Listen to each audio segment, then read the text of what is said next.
Hello everybody, my name is NCSO7, and in a previous video, I mentioned this. Sonic Mania is a game that shows that Sonic can work in the modern day, as long as the devs treat their projects with the same type of passion. Would they be able to do it? Well, the dubs for Sonic Mania would eventually make the game Penny's big breakaway, which is pretty solid, though Sega did have an idea, that being Sonic Superstars. But that's a discussion for another day. Well, that time has finally come. After talking about a myriad of Sonic games, I think it's time to talk about the newest 2D game, that being Sonic Superstars. With this game releasing so close to Super Mario Bros. Wonder, you'd think maybe Sega would finally really step it up and make one of the best 2D Sonic games to compete with one of the best 2D Mario games, right? Well, no. While the game didn't review terribly, there are many people that were disappointed by the game, myself included. Spoiler warning, of course, as I'm going to talk about stuff that happens later in the game and stuff like that, and stuff you unlock after beating the game, so yeah, know that. So, with that all said, let's talk about Sonic Superstars and why I feel it was one of the most forgettable Sonic games in recent memory. I should probably mention off the bat that yes, before Superstars was being made, there were talks of a Sonic Mania sequel between Sega and Evening Star, who were the devs for Mania. However, Evening Star wanted to make something original, so they ended up making their own game, which was Penny's Big Breakaway, which that game was pretty good as someone who's played it. So, it was Sega that would have to pick up the pieces and create a new 2D Sonic game that they could put on the shelf. Starting development in 2021, Sonic Superstars would be the first Sonic game since Sonic Adventure 1 that Naoto Oshima would work on, who was the character designer for Sonic. This game would also be made by Arzest. If you don't know who they are, they're mostly well known for making Yoshi's New Island, Hey Pikmin, and Balan Wonderworld. Yeah, not the best company if you ask me, but okay. Eventually, the game would get revealed at the Summer Games Fest in 2023 in June and would release in October of that same year, only 3 days before Mario Wonder would release. And in terms of the unused content, it seems that the game was at one point called Sonic Orion. We even have an early title screen, as well as several songs that were cut, and a debug mode that was never intended to be used, but for whatever reason was possible to access in the retail version through a button command.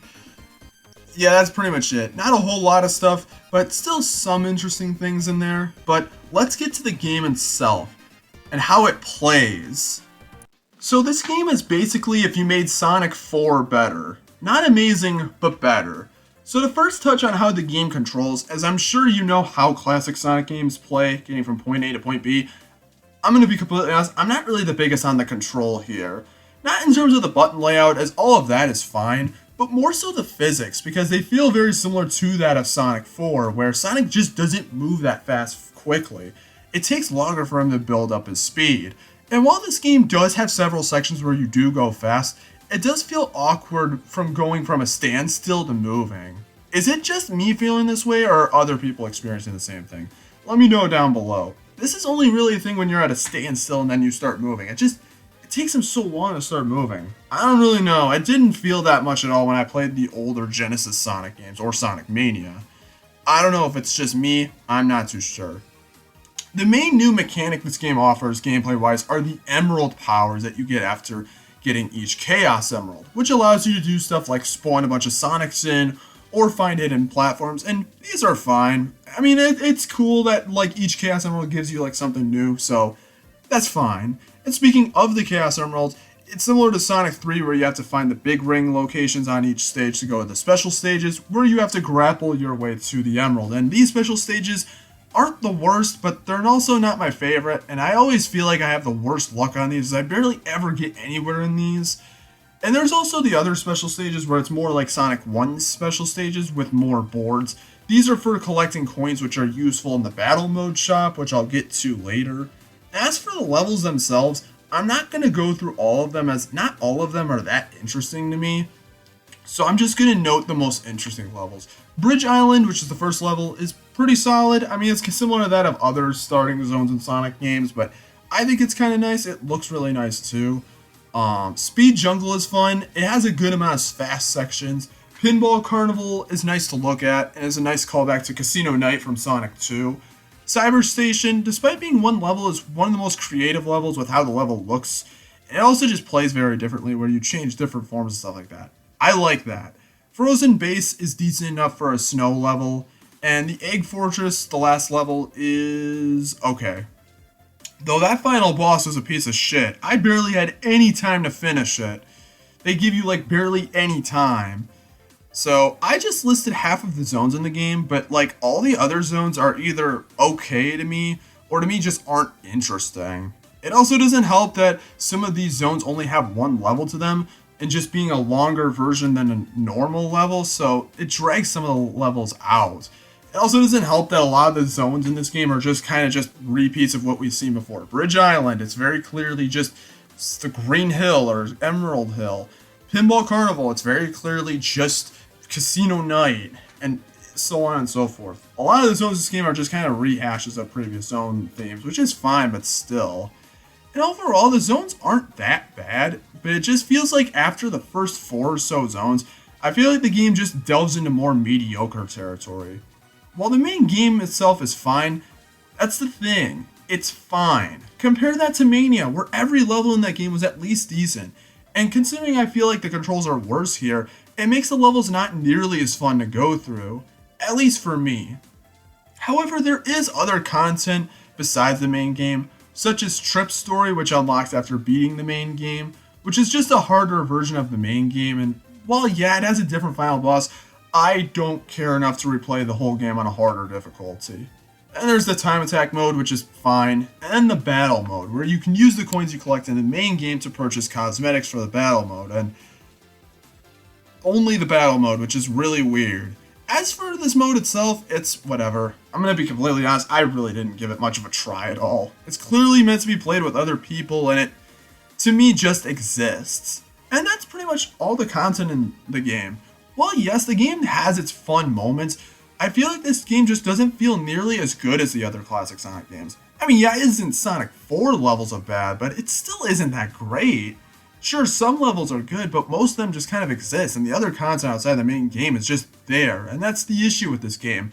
A lot of this stuff just exists. It doesn't feel like anything that interesting really happens, and while it doesn't make me feel fury in myself, I just feel more empty on the inside. This is a $60 game sitting right next to Mario Wonder and hell, even Sonic Frontiers, and I still think both of those games are more worth it than Superstars.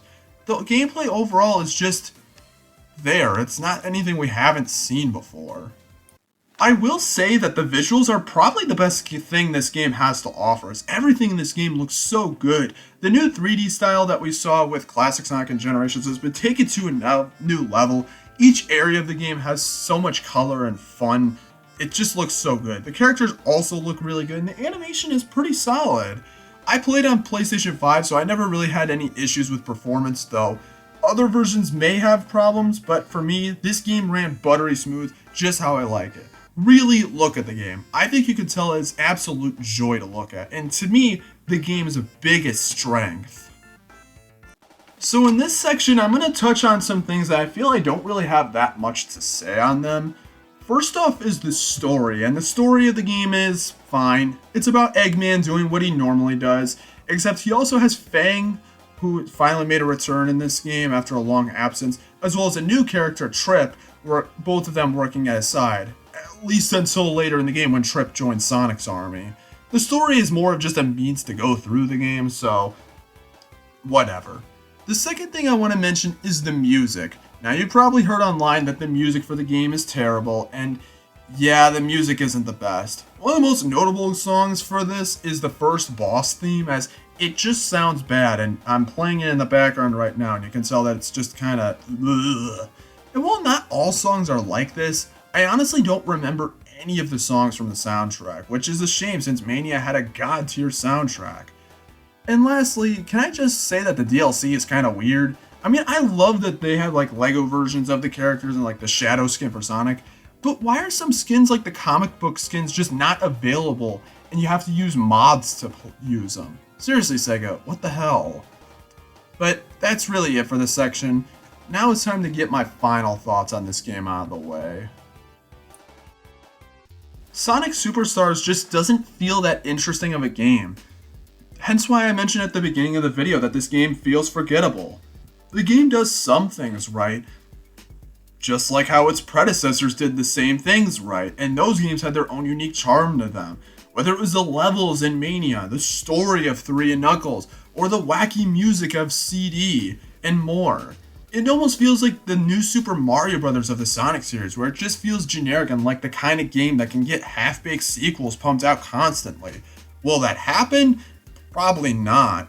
Regardless, I wish Superstars could have been better, because I do want to like this game more, but while the game looks nice and the game has its moments of fun, most of the game just feels dry, with levels that aren't that interesting, the lackluster content, or the misguided soundtrack. There's just no reason to play this game when Sonic Mania and the Genesis Sonic games exist. I would only really recommend picking the game up if you can find it at a low price. Personally, I bought it on Black Friday for $35, which was a much more acceptable price to me for this game. Sonic Superstars is a game that certainly exists and has its fans, but I'm not one of them. I really hope Sega can do better with the next 2D Sonic game and just give us something that controls just as well the classic games and bring cool, new, exciting ideas to the table. You did it back in the 90s, so please do it here. But that's it for this video. Hope you guys enjoyed it. Let me know what you think of this game down below. Consider hitting the subscribe button and checking out my other videos I did on the other 2D Sonic games. I'm probably not going to do any more Sonic videos for quite a while because I've done a bunch of them. So, yeah, that's just pretty much the last 2D game I'm talking about. So, yeah. But anyways, thank you guys for watching, and I will see you guys next time. Peace out, everybody, and take care.